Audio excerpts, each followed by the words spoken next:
Hey everybody, it's Pastor Mike from Grace. Thanks for joining us again this week. Now, the view that you see here around me, that if we look around, this is a view of the church that many of you have not seen in a long time. If you've been following us on YouTube, you'd be watching our services and you'd be seeing the front of the church, but not so much the rest of the church. Well, on the weekends when we put these services together and do them for everybody, this is the view that we see, right?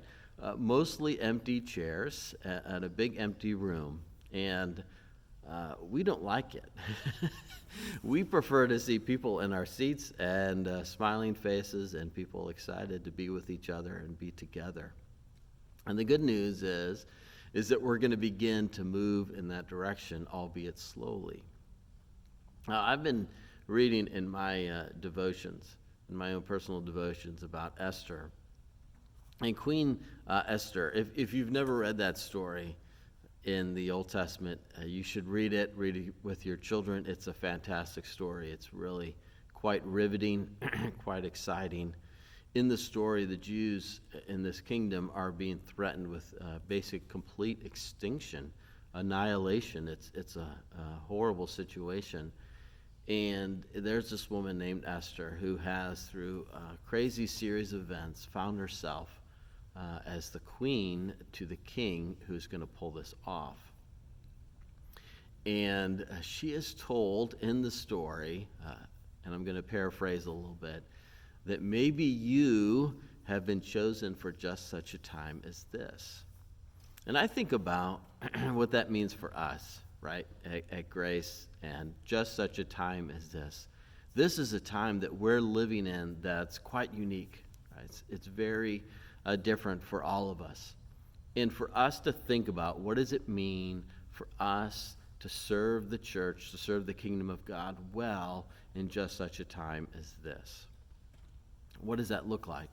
And we believe that it begins in serving you all faithfully in many ways, in teaching and continuing to do worship and continuing to gather people digitally, checking on people, doing all those important things that we've been doing. But it looks like we're at that place where we can begin to gather again. But again, it has to be slowly and it has to be thoughtfully, which is what we're trying to do. And so we're going to be gathering, it looks like, here in a couple weeks. And when we start to do that, we want to do it well, which means that we're going to have to do physical distancing, make sure that we're staying a good, healthy distance apart from one another. Unless it's your family, then you can be close to one another. That means that we're not going to be able to shake hands for a while. We're not going to be able to give hugs like we like to do, and that even maybe we need to do as soon as we can when that time becomes available to us. It means that we're not going to have coffee. We're not going to have snacks. We're not going to have a nursery. Unfortunately, we're still not going to have communion, although we would like to find a way to do that and do that safely. But it does mean that we get together. And it'll be smaller numbers. We can only have so many. But at least we begin. And we're excited about that. And I hope that you're excited about that. And I hope that you're even wrestling with this idea of what is it that God has called you to do in just such a time as this?